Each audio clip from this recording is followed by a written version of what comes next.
The Word will be made flesh, but that is not the end.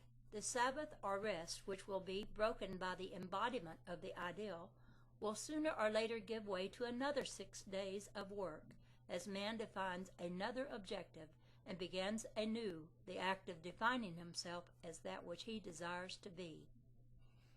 Man has been stirred out of his sleep through the medium of desire and can find no rest until he realizes his desire. But before he can enter into the rest of God or keep the Sabbath, before he can walk unafraid and at peace, he must become a good spiritual marksman and learn the secret of hitting the mark or working 6 days, the secret by which he lets go the objective state and adjusts himself to the subjective.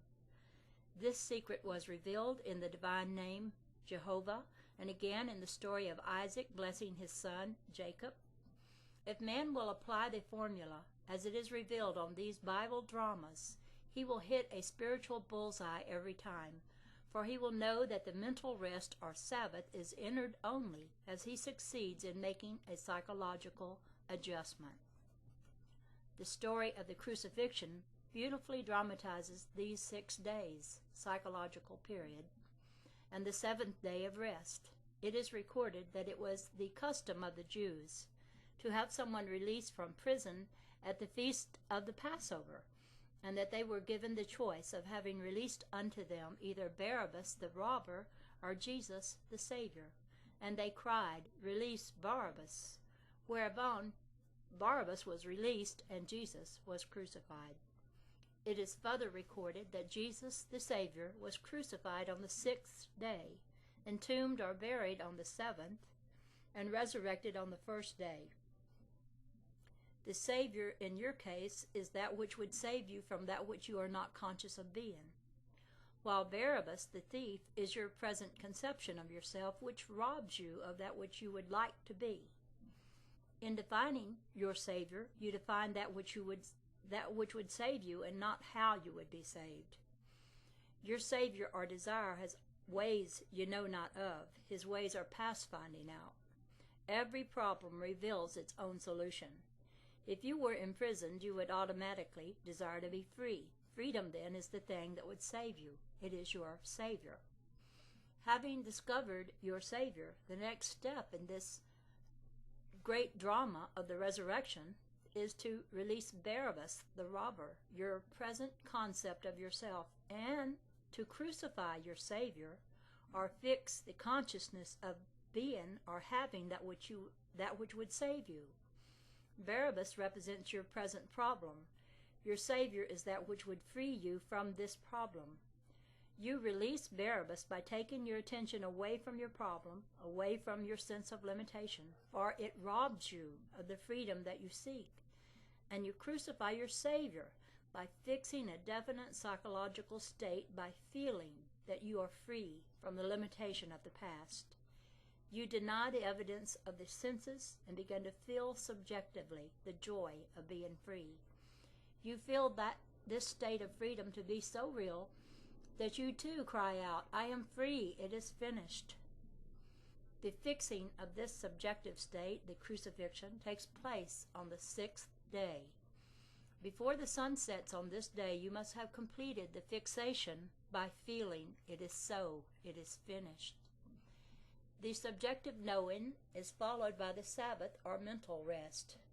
You will be as one buried or entombed, for you will know that no matter how mountainous the barriers, how impassable the walls appear to be, your crucified and buried Savior, your present subjective fixation, will resurrect himself.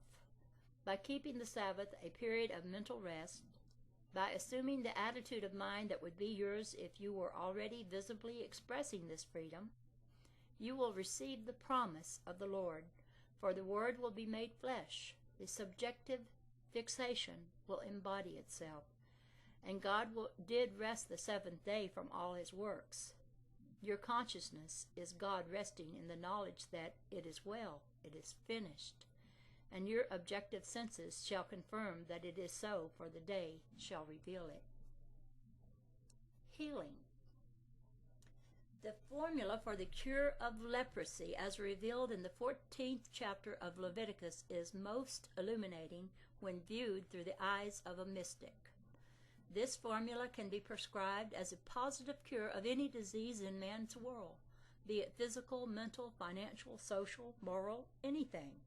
It matters not about the nature of the disease or its duration, for the formula can be successfully applied to any and all of them. Here is the formula, as it is recorded in the book of Leviticus. Then shall the priest command to take for him that is to be cleansed 2 birds, alive and clean. And the priest shall command that one of the birds be killed. As for the living bird, he shall take it and shall dip it in the blood of the bird that was killed, and he shall sprinkle upon him that is to be cleansed from the leprosy 7 times, and shall pronounce him clean, and shall let the living bird loose into the open field, and he shall be clean. A literal application of this story would be stupid and fruitless, while on the other hand, a psychological application of the formula is wise and fruitful. A bird is a symbol of an ideal. Every man who has a problem or who desires to express something other than that which he is now expressing can be said to have 2 birds. These 2 birds or conceptions can be defined as follows. The first bird is your present out-pictured conception of yourself. It is the description which you would give if you were asked to define yourself. Your physical condition, your income, your obligations, your nationality, family, race, and so on. Your sincere answer to these questions would necessarily be based solely upon the evidence of your senses and not upon any wishful thinking.